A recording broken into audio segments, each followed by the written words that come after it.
Um dos assuntos que geram muitas dúvidas e muitas controvérsias é se a reposição de DEA melhora a fertilidade.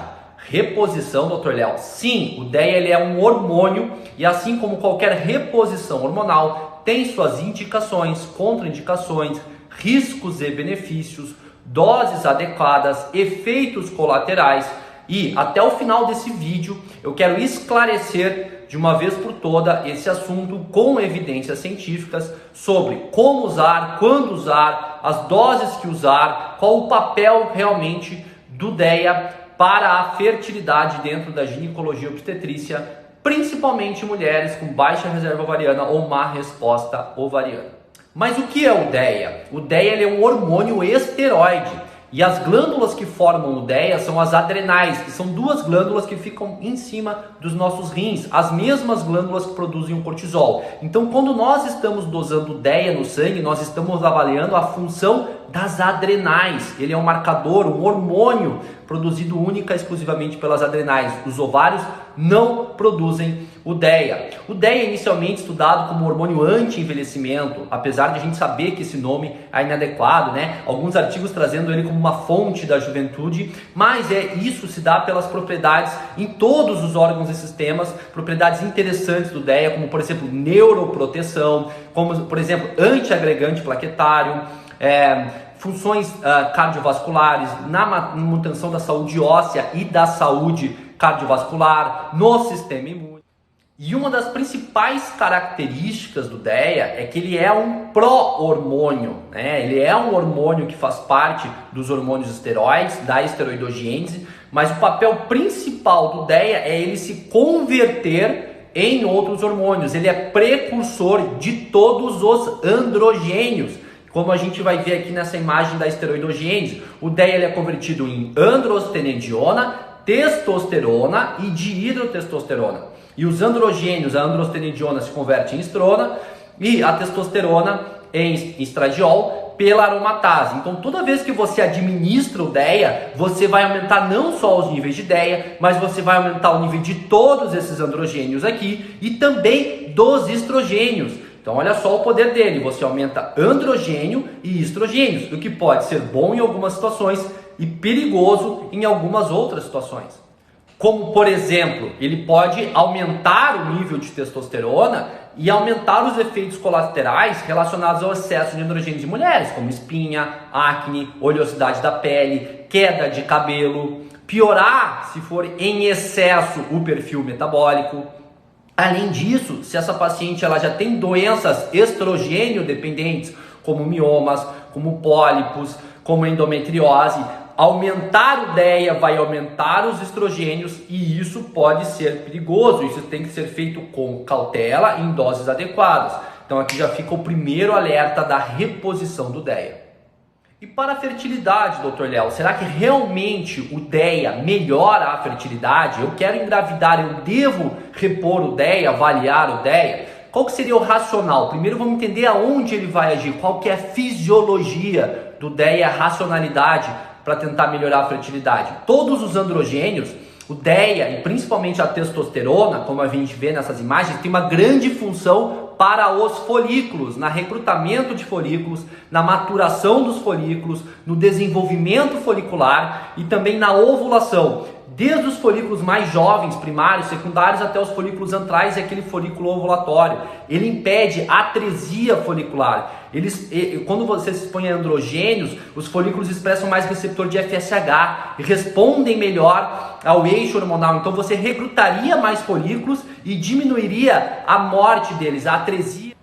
E além desse papel do DEA, dos androgênios, no recrutamento folicular, maturação, ovulação, impedindo a atresia, a morte de folículos, o DEA também, nesse artigo aqui, que foi publicado recentemente, inclusive publiquei no meu perfil, alguns autores notaram que o DEA ele tem a capacidade de melhorar a produção de energia nas mitocôndrias, aumentando a fosforilação oxidativa, mudando o metabolismo mitocondrial da função anaeróbia para aeróbia, melhorando a função da produção de energia, e isso também melhora, né, o óvulo, a ovulação, a foliculogênese é muito dependente da ATP, de formação de energia. Então, se eu melhorar a qualidade das mitocôndrias, eu vou melhorar também a fertilidade, a ovulação, captação de óvulos. Então, por esse mecanismo também, o DEA pode ser interessante, pode ajudar na fertilidade. Tá, doutor Léo, mas a teoria ela é muito bonita. Na prática, isso funciona. Existem estudos clínicos, né, que validam, que mostram o benefício do DEA, da reposição de DEA na fertilidade. Existem dezenas de estudos, ensaios clínicos randomizados, diversos grupos estudaram isso no mundo inteiro, e a gente já tem revisões sistemáticas e meta-análises, que são nível A de evidência, que agrupam todos esses estudos para ter maior poder de análise estatística. Como, por exemplo, essa revisão sistemática e meta-análise, que eu vou deixar aqui para vocês, de 2015. Revisou 8 estudos e concluiu que sim, a reposição de DEA, ela melhora as taxas de gravidez clínica em pacientes indo para a FIV, né, que tinham baixa reserva ovariana e também má resposta ovariana ao estímulo. Essa segunda meta-análise que eu vou apresentar para vocês aqui é uma meta-análise de 2019 da reposição de DEA em pacientes que iam realizar FIV e tinham baixa resposta ovariana ou má resposta à estimulação ovariana, e mostrou que a reposição de DEA melhorou a coleta de óvulos, a quantidade de óvulos coletados em comparação com aquelas mulheres que não usam, taxa de gravidez clínica e o principal, que é taxa de nascidos vivos. Então, realmente, ele é muito interessante e tem meta-análises mostrando isso aí. E por fim, eu vou deixar essa meta-análise de revisão sistemática aqui desse pesquisador chamado Polisos, eu não sei a pronúncia correta do nome dele, que é o cara que mais estuda isso no mundo. E nessa meta-análise ele não avaliou só o efeito do DEA, mas também da testosterona, e comparou, né, o uso do DEA ou a reposição de testosterona antes de FIV, de reprodução humana, em pacientes com baixa resposta ou má resposta ovariana, e ele concluiu nesse estudo que a testosterona, eu administrar direto a testosterona, é melhor, é mais benéfico para a coleta de óvulos, para a taxa de gravidez clínica e para a taxa de nascidos vivos do que o DEA. Então tem se mostrado que dar direto a testosterona, ela é superior à reposição do DEA para a fertilidade. Então é uma tendência de a gente começar a usar mais testosterona. Mas eu não sei se vocês repararam que todos esses estudos com essas reposições, elas foram feitas em mulheres que iam para técnicas de reprodução assistida, tinham baixa reserva ovariana ou já tinham feito algum procedimento de reprodução humana com má resposta aos estímulos, e tinham androgênio, seja DEA ou testosterona baixa. Então a única indicação e a principal indicação é pacientes que vão para a reprodução humana, vão ser estimuladas, tem baixa reserva ovariana ou má resposta ovariana e tem níveis clínicos, né, ou laboratoriais baixos, ou de DEA ou de outros androgênios, como por exemplo a testosterona. Essas são as candidatas à reposição. Tá, doutor Léo, mas eu quero saber como que eu faço para saber se eu tenho realmente DEA baixa ou testosterona baixa. Você tem que dosar os exames laboratoriais.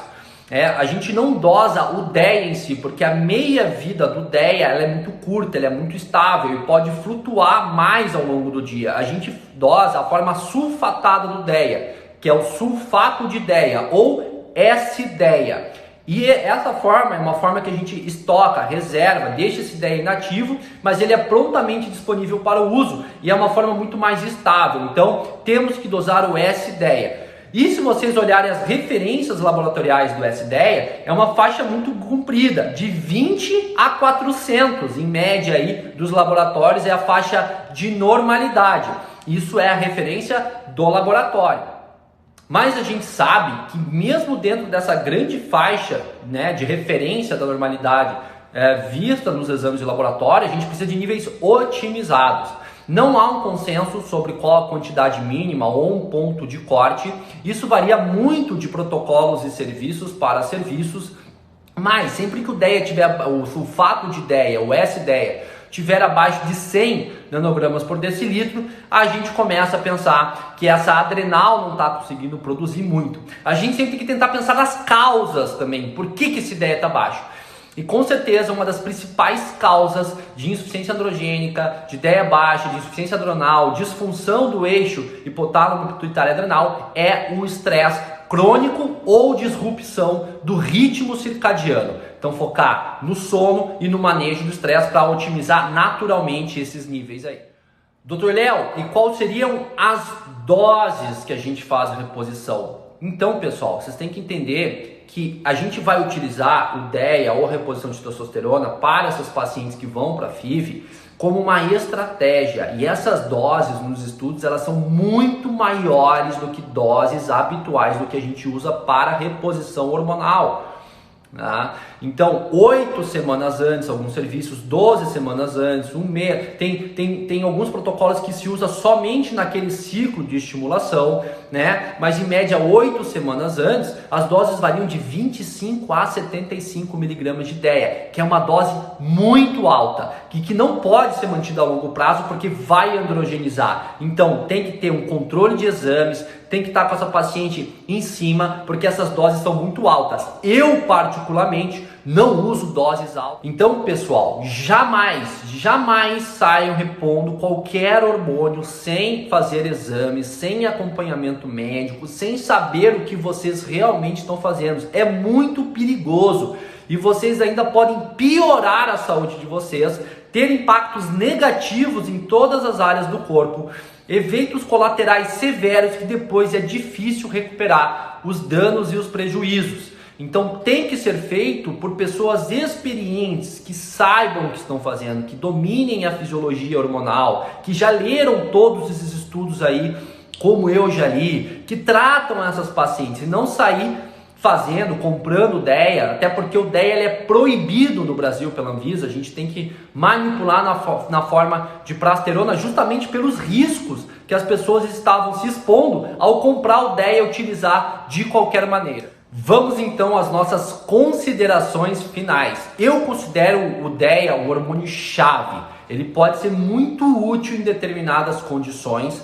Ele é um hormônio poderosíssimo pelas características que a gente viu dele de se transformar e aumentar vários outros hormônios, inclusive os androgênios e os estrogênios, né? Ele tem inúmeros efeitos interessantes, mas tem que saber utilizar, indicar, acompanhar, avaliar, porque como qualquer reposição hormonal, ele pode ser seu amigo, ele pode te ajudar, ele pode ser utilizado com sabedoria, com parcimônia, ou ele pode te ferrar e te levar a sérios danos à sua saúde e efeitos colaterais. Por isso, sempre que falamos de reposição hormonal, você precisa de um médico, e um médico experiente, que saiba o que esteja fazendo, esteja up to date, que conheça a literatura médica e fisiologia hormonal.